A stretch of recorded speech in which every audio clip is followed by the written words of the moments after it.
Hello दोस्तों, welcome back to our channel. तो आज मैं एक्सप्लेन करने जा रहा हूँ heavenly spiritual root cultivator series के एपिसोड 96 को। अगर अभी तक आपने इस सीरीज के पिछले एपिसोड्स को नहीं देखा तो उसका लिंक आपको नीचे डिस्क्रिप्शन और कमेंट बॉक्स में मिल जाएगा, तो आप वहाँ से जाकर उसे भी एक बार जरूर से चेकआउट कर लेना। तो चलिए अब बढ़ते हैं अपनी मेन वीडियो की तरफ। तो जैसा की हमने पिछले एपिसोड में देखा था, फेंग ने अपने एंशिएंट गोड टावर का इस्तेमाल करके उस स्टोन मोस्टर का खेल वहाँ पे खत्म कर दिया था और यहीं से नेक्स्ट एपिसोड की शुरुआत होती है। तो इस एपिसोड की शुरुआत में हम फेंग को ही देखते हैं जो कि वहाँ पे उस स्टोन मोस्टर को खत्म करने के बाद उस सिल्क वर्म को ढूंढ रहा था, जिसके जरिए उस स्टोन मोस्टर को वहाँ पे कंट्रोल किया जा रहा था। और देखते ही देखते फेंग को वो सिल्क वर्म वहाँ पे मिल भी गया था, जिसे उठाकर फेंग वहाँ पे अपनी हेवनली फ्लेम का इस्तेमाल करके उसे वहाँ पे जलाने की कोशिश करता है। लेकिन फेंग की हेवनली फ्लेम का भी उस सिल्क वर्म के ऊपर कोई भी असर नहीं हो रहा था और ये बात फेंग को भी वहाँ पे काफी ज्यादा हैरान कर रही थी। लेकिन अभी वो वहाँ पे सबके बारे में सोच ही रहा था कि तभी हम देखते हैं कि वहाँ पे चारों तरफ इल्यूजनरी ऑरा फैलने लगा था, जिसे देखकर जिंग जुआन वहाँ पे परेशान होते हुए फेंग से कहता है, बिग ब्रदर आखिर यहाँ पे ये सब हो क्या रहा है?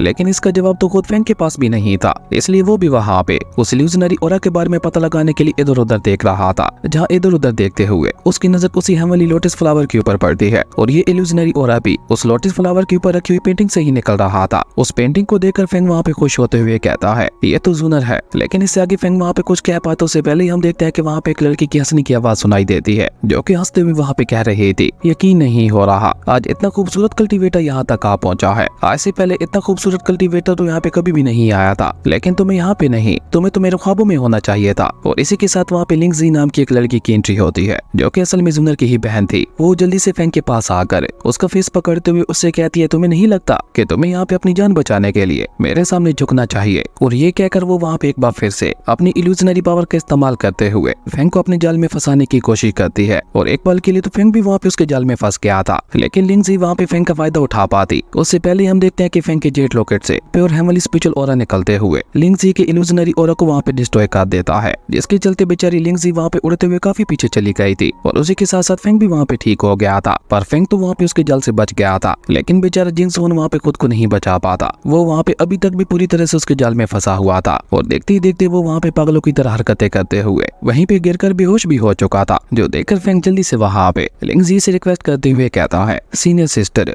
प्लीज मेरे दोस्त को छोड़ दीजिए, हम लोग यहाँ पे टेस्ट की लालच में नहीं आए। फेंग की ये बात सुनकर हम देखते हैं कि लिंग जी वहाँ पे स्माइल करते हुए उससे कहती है कि ये बात मैं अच्छी तरह से जानती हूँ कि तुम लोग यहाँ पे किस वजह से आए हो, पर अब जब तुम लोग यहाँ पे आ ही गए हो तो मुझे भी तुम्हारे साथ थोड़ी देर खेलने दो। लेकिन फेंग वहाँ पे उसकी बात को इग्नोर करते हुए दोबारा वहाँ पे उसी पेंटिंग की तरफ ही देखने लगा था, जिसके अंदर से फेंग को वहाँ पे जूनर का ऑरा महसूस हो रहा था। फेंग को वहाँ पे उस पेंटिंग की तरफ देखते हुए पाकर लिंग जी फेंग के पास आकर उसे कहती है, मुझे लगता है तुम्हें मुझसे ज्यादा मेरी बहन में इंटरेस्ट है। और ये कहकर लिंग जी ने वहाँ पे बहुत ही चालाकी से अपनी इल्यूजनरी पावर्स का इस्तेमाल करते हुए फेंग को वहाँ पे अपनी इल्यूजनरी रियलम के अंदर फंसा दिया था, जहाँ वो फेंग से कह रही थी, तुमने अब तक यहाँ पे मेरे काफी सारे ट्रायल्स को डिस्ट्रॉय किया है और ये सब करने के बावजूद भी तुम्हें यहाँ पे लग रहा है कि मैं तुम्हें यहाँ से जिंदा वापस जाने दूंगी, ऐसा तो हरगिज नहीं होने वाला। और ये कहकर लिंग जी ने वहाँ पे अपनी मल्टीपल स्पिरिचुअल सूट्स को भी समन कर लिया था, जिनका इस्तेमाल करके उसने वहाँ पे फेंग के ऊपर एक बहुत ही ज्यादा खतरनाक जानलेवा हमला भी कर दिया था। और अपनी तरफ आते हुए इतने ज्यादा पावरफुल अटैक को देखकर फेंग ने भी वहाँ पे और ज्यादा देर ना करते हुए जल्दी से अपने हेवनली स्पीयर को वहाँ पे बाहर निकाल लिया था, जहाँ फेंग अपने स्पीयर का इस्तेमाल करके उन सभी स्पिरिचुअल सूट्स का मुकाबला करते हुए उन्हें वहाँ पे रोकने की कोशिश कर रहा था। और देखते ही देखते फेंग ने वहाँ पे अपनी स्पीयर की मदद से लिंग जी की उस अटैक को पूरी तरह से डिस्ट्रॉय कर दिया था। जिसके बाद फेंग वहाँ पे लिंग जी को बताता है कि मैं जूनर का दोस्त हूँ और मैं उसे यहाँ पे बचाने के लिए आया हूँ। मुझे पता चला था कि वो इस ग्रीन वैली के अंदर है, इसलिए उसे ही तलाश करते हुए मैं यहाँ तक आ पहुंचा। मुझे यहाँ पे आपके ट्रेस की कोई भी लालच नहीं है और न ही मैं आपके ट्रेस को डिस्ट्रॉय करना चाहता था। अगर फिर भी आपको मेरी बात के ऊपर यकीन नहीं है तो आप इस सब के बारे में जूनर से ही पूछ सकती हैं। फेंग की ये सारी बातें सुनकर हम देखते हैं कि लिंग जी ने जल्दी से वहाँ पे अपने सारे अटैक्स को वापस ले लिया था और वो खुद जल्दी से फेंग के पास आकर उससे सवाल करते हुए पूछती है, क्या तुम किन फेंग बिंग हो? जिस पे फेंग हाँ में अपना सर हिलाता है, जो देखकर तो लिंग जी ने वहाँ पे बिल्कुल पागलों की तरह जोर जोर से हंसना शुरू कर दिया था। और उसी के साथ वो वहाँ पे अपने सन बर्निंग लोटस फ्लावर को समन करते हुए फेंग से कहती है, अगर सच में ऐसा है तो अब तो मैं तुम्हें यहाँ पे और भी ज्यादा बुरी मौत देने वाली हूँ। और ये कहकर लिंग जी ने वहाँ पे अपने सन बर्निंग लोटस फ्लावर का इस्तेमाल करके फेंग को वहाँ पे एक फायर टोर्नेडो के अंदर ट्रैप कर लिया था। जिसके बाद वो वहाँ पे गुस्से से चिल्लाते हुए फेंग से कहती है, आखिर तुम्हारी हिम्मत कैसे हुई मेरी बहन को अपने जाल में फंसाने की? अगर तुमने मुझे ये बात ना बताई होती तो मैं तुम्हें यहाँ पे बहुत ही आसान मौत देती, लेकिन सिर्फ तुम्हारी वजह से मेरी बहन इतनी बुरी तरह से इंजर्ड हुई थी, उसके लिए तो मैं तुम्हें यहाँ पे तड़पा तड़पा के मारने वाली हूँ। लेकिन अभी लिंग जी वहाँ पे ये सब कह ही रही थी कि तभी हम देखते हैं कि फेंग ने वहाँ पे उसके फायर टोर्नेडो को डिस्ट्रॉय करते हुए अपने स्पीयर की मदद से वहाँ पे उसके ऊपर भी अटैक कर दिया था, जिसे रोकने के लिए लिंग जी ने भी जल्दी से वहाँ पे अपनी पास का इस्तेमाल करते हुए अपने सामने एक प्रोटेक्टिव शील्ड लगा ली थी, पर उसके बावजूद भी हम देखते हैं कि वो वहाँ पे खिसकते हुए काफी पीछे चली जाती है, जिसके साथ ही हम देखते हैं कि उसके चेहरे के ऊपर काफी ज्यादा हैरानगी दिखाई दे रही थी, क्योंकि उसने ये कभी नहीं सोचा था कि ये मामूली सा दिखने वाला लड़का इतना ज्यादा स्ट्रॉन्ग निकलेगा। वहीं फेंग वहाँ पे बहुत ही कूल तरीके से उस फायर टोर्नेडो से बाहर आते हुए लिंगजी से कहता है कि मैं तुम्हें यहाँ पे हर्ट तो नहीं करना चाहता था, लेकिन अब तुमने मुझे यहाँ पे ऐसा करने के लिए मजबूर कर दिया है। और ये कहकर अब फेंग भी वहाँ पे उसके ऊपर अटैक करने के लिए रेडी हो चुका था, जो देखकर लिंगजी ने भी वहाँ पे एक बार फिर से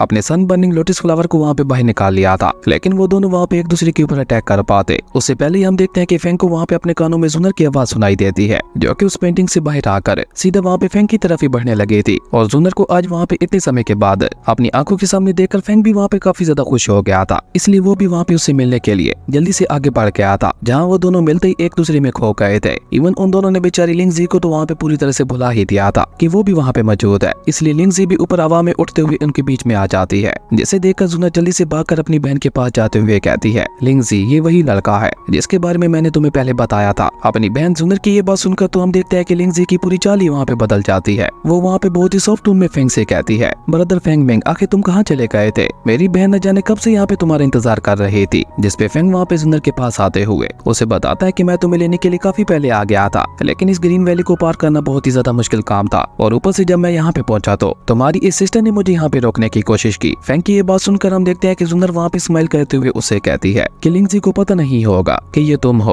और हाँ मैं तुम्हें अपनी बहन के बारे में बता दूं, उसे दूसरों के साथ प्रैंक करना बहुत ही ज्यादा पसंद है, तो हो सकता है शायद वो तुम्हारे साथ प्रैंक कर रही हो। और ये कहकर जुनर वहाँ पे अपनी बहन लिंगजी से सवाल करते हुए पूछती है, लिंगजी क्या तुम फेंग मेंग के साथ प्रैंक कर रही थी? जिसपे लिंगजी भी वहाँ पे नाटक करते हुए कहते हैं कि हाँ सिस्टर है, लेकिन ये लड़का तो मेरे प्रैंक में फंसा ही नहीं, ये किसी तरह से मेरे मैजिक को तोड़ता हुआ बाहर आ गया। जिसपे जुनर अपनी बहन को बताती है कि फेंग इस तरह का लड़का नहीं है, इसलिए वो तुम्हारी जाल में नहीं फंसा, अगर उसकी जगह कोई और होता तो वो कब का तुम्हारे प्यार के झांसे में फंसते हुए तुम्हारे मैजिक में फंस चुका होता। लेकिन जुनर की ये सारी बातें लिंगजी को वहाँ पे और भी ज्यादा गुस्सा दिला रही थी। वो थोड़ा गुस्से से जुनर से कहती है, तो तुम्हें अपने इस दोस्त फेंग मिंग के ऊपर कुछ ज्यादा ही भरोसा है, अभी मैं तुम्हें दिखाती हूँ कि ये भी बाकी लड़कों की ही तरह है। और ये कहकर लिंगजी ने अचानक ही वहाँ पे एक बार फिर से अपनी इल्यूजनरी मैजिक पावर का इस्तेमाल करके लिन फेंग को अपनी पावर के अंदर जकड़ते हुए उसे वहाँ पे अपनी इल्यूजनरी रियलम के अंदर भेज दिया था। और ये सब वहाँ पे इतना जल्दी हुआ था कि फेंग को तो वहाँ पे कुछ समझने का मौका ही नहीं मिला था, जबकि जुनर वहाँ पे ये सब देखकर गुस्से से चिल्लाते हुए लिंगजी से कहती है, लिंगजी आखिर तुम यहाँ पे ये सब क्या कर रही हो? जल्दी से फेंग को बाहर निकालो। जिसपे लिंगजी वहाँ पे मासूम सा फेस बनाते हुए अपनी बहन से कहती है, सिस्टर मैं तो बस यहाँ पे इसका टेस्ट लेना चाहती थी, लेकिन अगर आपने मुझे यहाँ पे रोका या फिर आप उदास हुई तो मैं उस लड़के फेंग मेंग को हमेशा हमेशा के लिए वहीं पे ट्रैप कर दूंगी। लिंगजी की ये बात सुनकर जुनर उसे वहाँ पे समझाते हुए कहती है, लिंगजी तुम मेरी अच्छी बहन हो ना, प्लीज मेरी बात मान जाओ और फेंग को आजाद कर दो। वो मेरा बहुत ही अच्छा दोस्त है और उसने अब तक काफी बार मेरी जान बचाई है, और अगर इसके बदले में तुम चाहो तो मैं तुम्हारी कोई भी रिक्वेस्ट पूरी कर सकती हूँ। जिसपे लिंगजी जल्दी से जुनर का फेस पकड़ते हुए उससे कहती है, अगर ऐसी बात है तो मैं चाहती हूँ कि तुम मुझे अपनी अच्छी बहन बोलो। लिंगजी की ये बात सुनकर जुनर वहाँ पे उसे कहती है, मेरी अच्छी बहन लिंगजी मैं तुमसे रिक्वेस्ट करती हूँ, प्लीज फेंग को छोड़ दो। जुनर की ये बात सुनकर हम देखते हैं कि लिंगजी वहाँ पे बुरा समूह बनाते हुए उसे कहती है, ये सब तो तुम उस लड़के के लिए कर रही हो, अगर वो लड़का मेरे ट्रैप में ना होता तो शायद तुम ऐसा कभी भी ना करती। और ये कहकर लिंगजी वहाँ पे बुरा समूह बनाते हुए वहाँ से चली जाती है, जो देखकर जुनर भी उसे रोकते हुए वहाँ पे उसके पीछे जाने लगी थी। जबकि वहीं दूसरी तरफ हम फेंग को देखते हैं, जो कि अभी तक भी वहाँ पे उसी इल्यूजनरी रियलम के अंदर ही फंसा हुआ था, लेकिन उसने जल्दी से वहाँ पे अपनी हेवनली स्पिरिचुअल पावर का इस्तेमाल करते हुए खुद को वहाँ पे आजाद करवा लिया था। और जैसे ही वो वहाँ पे उस इल्यूजनरी रियलम से बाहर निकलता है तो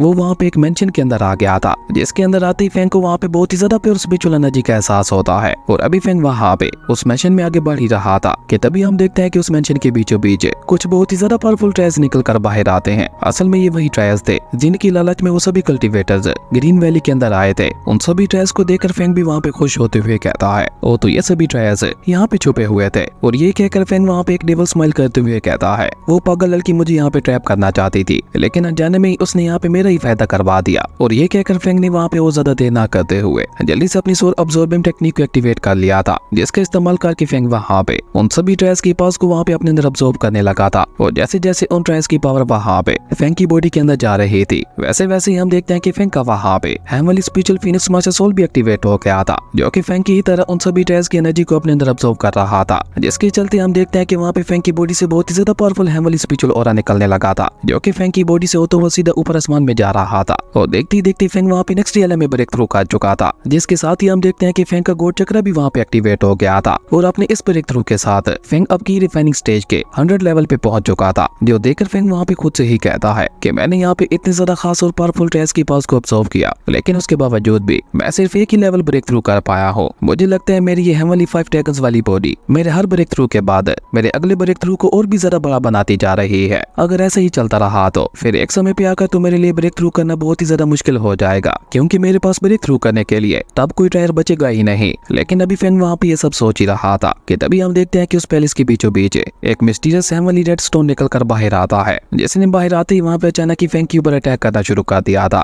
जिससे बचने के लिए फेंग ने भी जल्दी से अपनी हेवनली स्पिरिचुअल पावर का इस्तेमाल करते हुए अपने चारों तरफ एक प्रोटेक्टिव बैरियर भी लगा दिया था, जिसके चलते हम देखते हैं कि फेंग ने वहाँ पे उस मिस्टीरियस हेवनली स्टोन को रोक दिया था। और जब फेंग वहाँ पे उस हेवनली स्टोन को शांत होते हुए देखता है तो फेंग ने भी अपने बैरियर को वहाँ पे हटा दिया था। और जब फेंग अपनी फिंगर आगे बढ़ाकर उस हेवनली स्टोन को टच करता है तो वो हेवनली स्टोन भी वहाँ पे फेंग के साथ खेलने लगा था, जो देखकर तो फेंग भी वहाँ पे काफी ज्यादा खुश हो गया था। और वो वहाँ पे बार बार उस हेवनली स्टोन को टच करते हुए कहने लगा था, ये लिटिल स्टोन तो बहुत ही ज्यादा फास्ट है, लेकिन ये है क्या चीज है। लेकिन अभी फेंग वहाँ पे ये सब सोच ही रहा था कि तभी हम देखते हैं कि उस हेवनली स्टोन ने वहाँ पे फेंग की फिंगर पे काट लिया था, जिसके चलते फेंग वहाँ पे बच्चों की तरह जोर जोर से चिल्लाने लगा था। और इसी कमाल के सीन के साथ हमारी अमेजिंग एपिसोड यहीं पे खत्म हो गया था। दोस्तों, अगर आपको ये वीडियो अच्छी लगी तो लाइक कर दें, और अगर चैनल पे नए आए हो तो सब्सक्राइब करते जाना। तो मिलते हैं एक नई वीडियो में, तब तक के लिए बाय।